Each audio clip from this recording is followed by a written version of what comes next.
Hello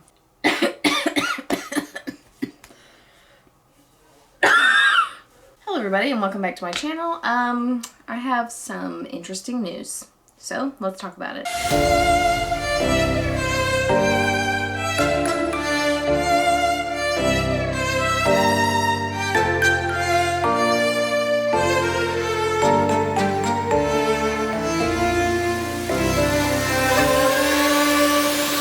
No one ever sees me, I'm losing every battle. No one ever sees me, I'm losing every battle. No one ever sees me, I'm losing every battle. Can somebody save me, save me?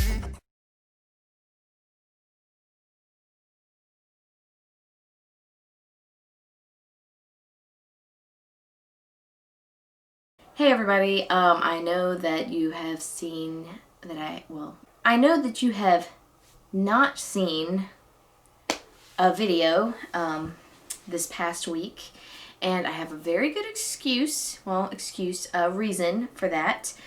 So some of you may know, if you follow my Instagram, which is linked below, that I had quite an interesting couple weeks with Buddy, and some pretty interesting things have actually happened and have really changed both of our lives permanently. Anyway, so basically what happened was, about 2 weeks ago during the weekend, I noticed that Buddy had a really swollen eye, and sometimes what happens is his eye would get swollen if he had allergies. I'd do a little bit of spray in it, and by the next day he was fine. So I tried that out, but after a day or two of not any results, I was getting worried. So I called my trainer, said, hey, his eye's looking kind of funky. I'm kind of worried about it, thinking I might need to go to the vet. So we fast forward to Monday. She said she was going to come check it out, which she did. And when she came and checked it out, she was quite alarmed, and that kind of freaked me out. I'm sure it was freaking her out too, but it definitely freaked me out a lot. So we ended up calling the vet, and it was an emergency kind of situation. We ended up calling them after hours, so yeah, that's how bad we felt about this. So they came out, they checked him out, they had to sedate him just so that they could look at his eye. And when she opened up the eye and we looked at it, it literally looked like to me, and I'll try to put a picture up, was that the layers of his eye, there was a hole going through some of the layers. So there was a cyst on the eye. And apparently at this point, he couldn't even see out of that eye. He was blind in that eye from this cyst. It was so big and it was very alarming. And all of that was pretty scary. She was throwing out things like needing to remove the eye, and even things like, do you really want to put him through surgery if he has to lose the eye? And so that was kind of going along the lines of are we thinking about quality of life and his age and the whole thing with him having the cancer in the eyes? So I was pretty stressed out.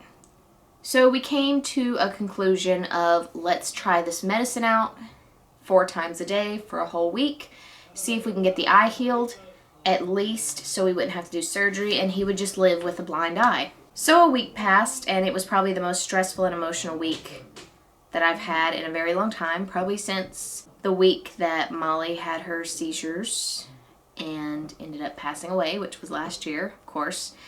And I was really thinking I was going to lose another 4-legged animal, which was pretty stressful.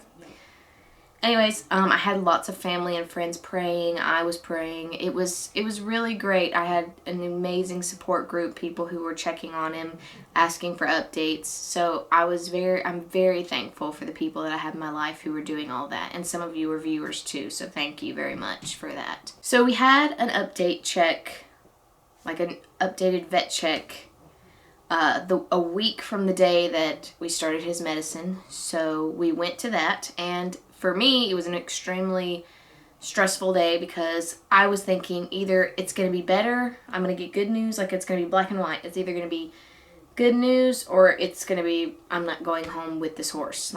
He's going to end up being put down. That's pretty much the mindset that I had. So anyway, we go to the vet, and she starts looking at the eye and starts talking about, it looks worse. she said she said I would feel better if it just stayed the same, like it didn't change. But it not only didn't change, it got worse. And then, as she's saying all that, my heart is beating at 100 miles per hour. I'm thinking, oh great, like the worst is actually happening.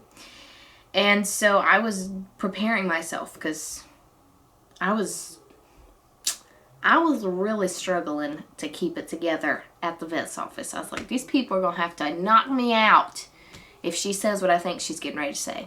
We did not end in a gloom and doom state. Thank the Lord. Lots of people praying for him. We had two options. One was they would do a stronger medicine for closer period intervals, like every 2 hours for about 2 to 3 weeks, which was really expensive because he would be staying at the vet. He would be taking the medicine and they would be doing it every 2 freaking hours throughout the night, 24. I was like, yeah, I can't really afford that. And on top of that, it was kind of a 50-50 chance that it would actually work. So what would probably have happened is they would have gotten to the end of the 2 to 3 weeks, said it's not working, and then I would have had to also pay for his eye to come out, which was option number 2. We could just go ahead and do the surgery, take the eye out, and be done with it. And one of the things that was keeping me from saying yes to that at first was the price. I was not sure how expensive it was going to be. You know, you're talking about surgery and he was going to have to stay at the vet for 2.5 days. And so that was really scary for me because I was like, I don't know if I'm going to be able to afford this. I don't know how traumatic this is. But then she said to me how much it was. And when she did, and I was like, is that just the surgery, or are we talking about the 2 days that he stays here? She's like, oh no, that includes everything. The 2 days he stays here, the medicine, everything. And I about fell out on the floor. I was so amazed by how, obviously it wasn't cheap, but in comparison to what I thought it was going to be, it was probably a third of what I thought it was going to be. I mean, that's how crazy it was to me. Anyway, so we ended up going through with the surgery. He got surgery on Monday night. He stayed all day Tuesday. And then we picked him up Wednesday around 10 a.m. And it was funny because when we went to the vet, she told me, first of all, she told me that the cyst in his eye, before she even touched it to do surgery, it burst. So honestly, the eye thing was, just taking the eye out was the best thing we could have ever done for him. She said he adjusted super quickly. Like he was just good. Like once it was out, he was just like, yeah, whatever. Which I think personally, it probably was a relief to not have all that pressure of that painful eye.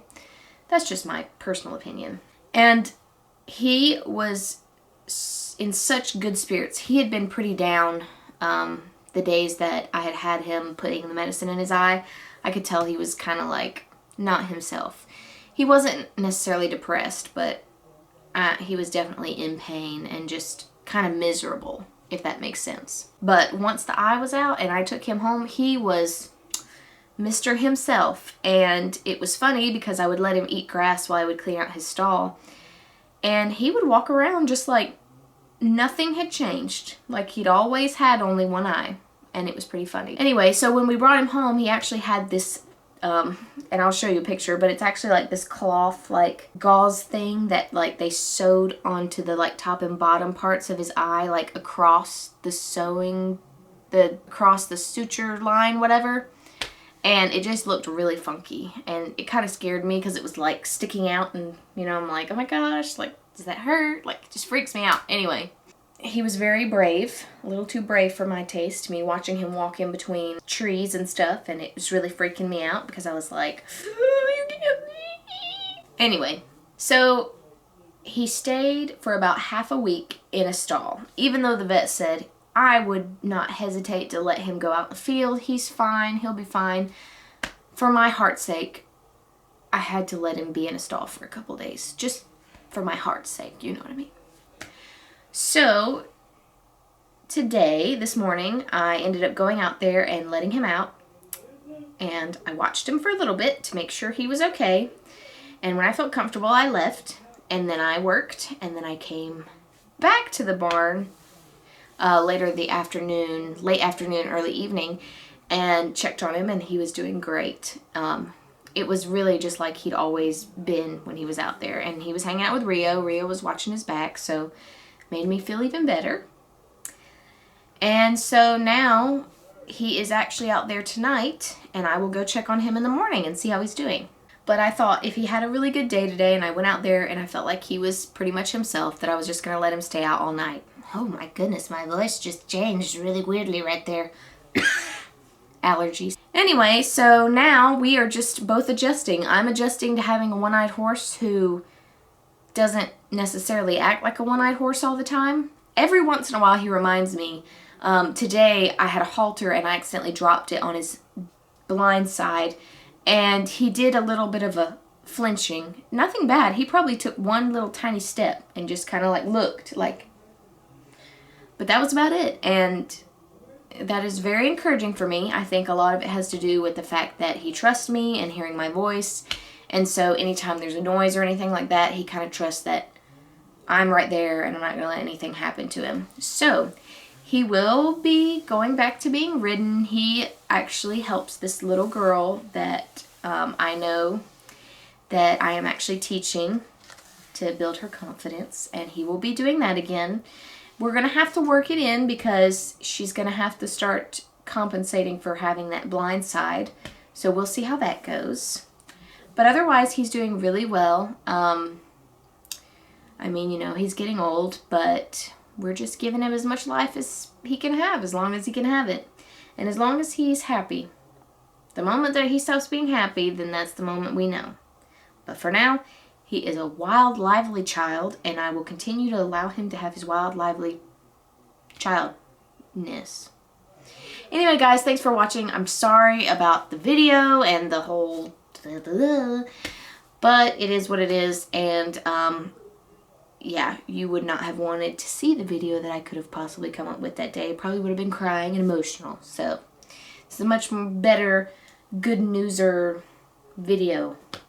Yes.